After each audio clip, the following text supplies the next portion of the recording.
السلام علیکم ورحمۃ اللہ وبرکاتہ۔ بسم اللہ الرحمن الرحیم۔ حضرت خنسا رضی اللہ تعالیٰ عنہ بڑی عظیم خاتون تھیں۔ ان کی زندگی کا جاہلی دور اور اسلامی دور ایک دوسرے سے یکسر مختلف ہیں۔ وہ حقیقی انقلاب کی بہترین مثال ہیں۔ حقیقی انقلاب وہ ہوتا ہے جو دل کی دنیا کو بدل دے۔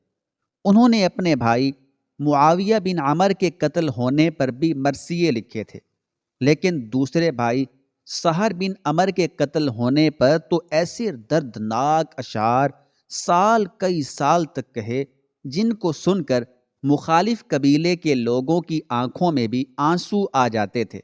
انہوں نے اپنا گریبان چاک کر لیا تھا، سر میں خاک ڈال لی تھی اور قسم کھائی تھی کہ جب تک بھائیوں کے خون کا انتقام نہ لے لیا جائے وہ اسی حال میں رہیں گی۔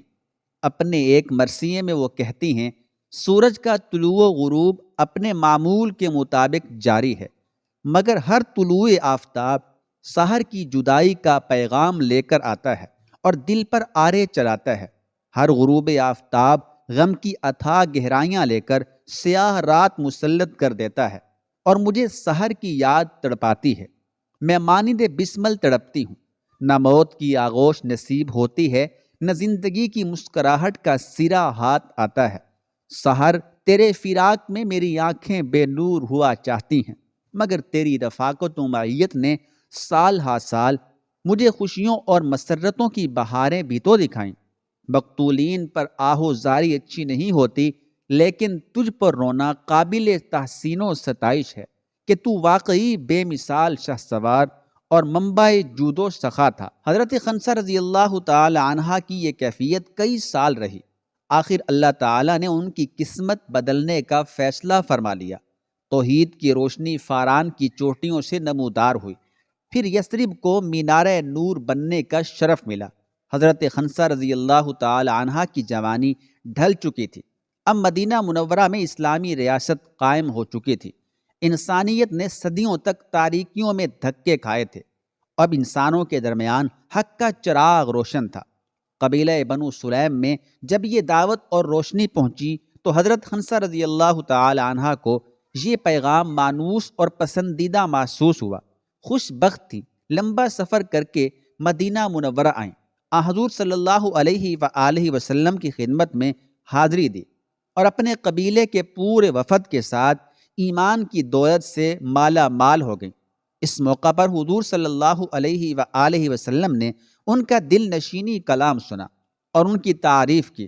قبول اسلام کے چند دنوں بعد وہ اپنے علاقے میں واپس چلی گئی، مگر کچھ عرصہ گزرا تھا کہ بے قرار ہو کر واپس مرکزی اسلام میں آ گئیں اور پھر یہیں مقیم ہو گئیں۔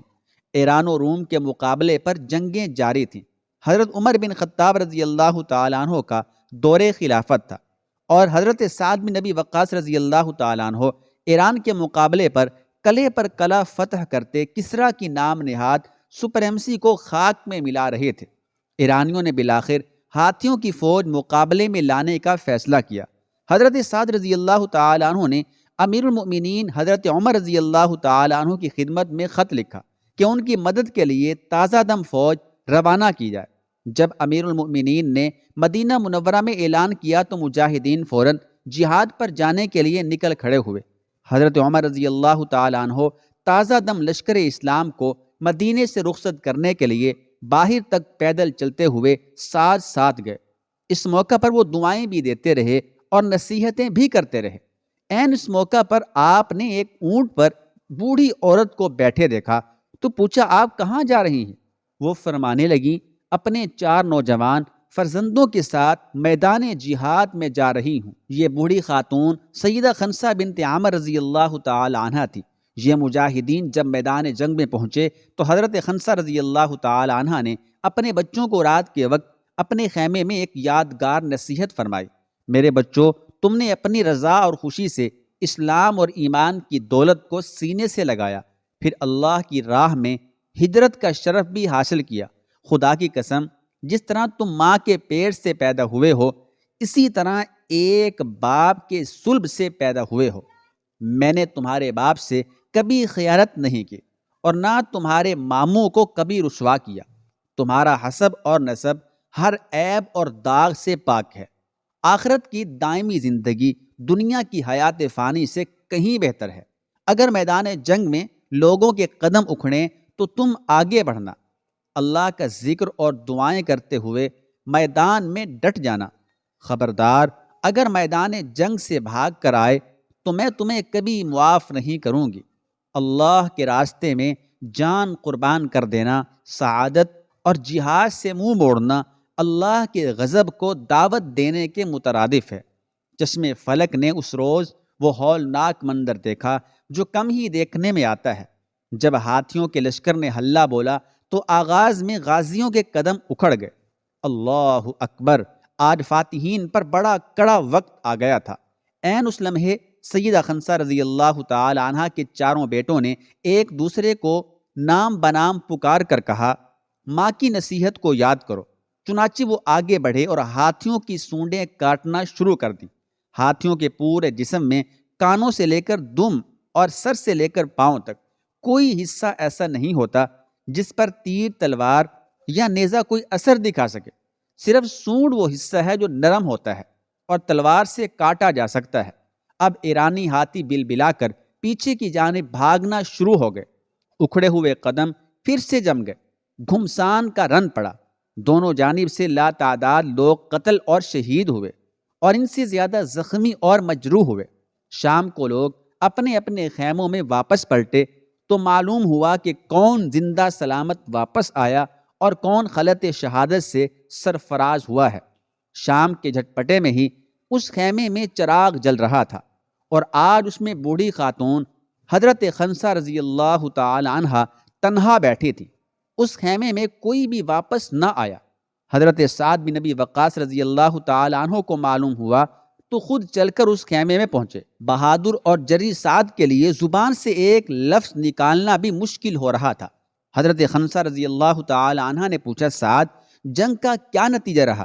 حضرت سعد رضی اللہ تعالی عنہ نے بمشکل یہ اطلاع دی کہ خنسا کے چاروں بیٹے میدان جنگ میں شہید ہو گئے ہیں۔ بہادر ماں نے پھر پوچھا، جنگ کا نتیجہ کیا نکلا؟ سپہ سالار نے بتایا کہ اللہ تعالی نے فتح عطا فرمائی ہے۔ یہ سننا تھا کہ حضرت سیدہ خنسا رضی اللہ تعالی عنہ سجدے میں گر گئیں۔ ان کی زبان پر نہ کوئی نوحہ تھا، نہ بین اور نہ مرثیہ۔ وہ اللہ کا شکر ادا کر رہی تھی اور زبان سے مسلسل کہہ رہی تھی، اے اللہ، میں نے یہ قربانی تیرے راستے میں پیش کی ہے، تو اسے قبول فرما لے۔ اے اللہ، بوڑھی ماں کو اپنے بچوں سے جنت میں ملا دینا۔ کہاں وہ جاہلی زندگی کے شب و روز اور کہاں آج اسلام و ایمان کی عظیمت و قربانی کی یہ مثال۔ یہی تو حقیقی انقلاب ہے جو دل و دماغ اور سوچ و فکر کو نئے سانچے میں ڈھال دیتا ہے۔ آج بھی شہداء کی مائیں انہی جذبات کا اظہار خیال کرتی ہیں جب ان کے لخت جگر میدان قتال میں داد شجاعت دیتے ہوئے جانوں کے نذرانے پیش کر کے اپنے اسلاف کی تاریخ کو زندہ کر دیتے ہیں، تو ماں کے دل حضرت خنسا رضی اللہ تعالی عنہ والی کیفیت سے مالا مال ہو جاتے ہیں۔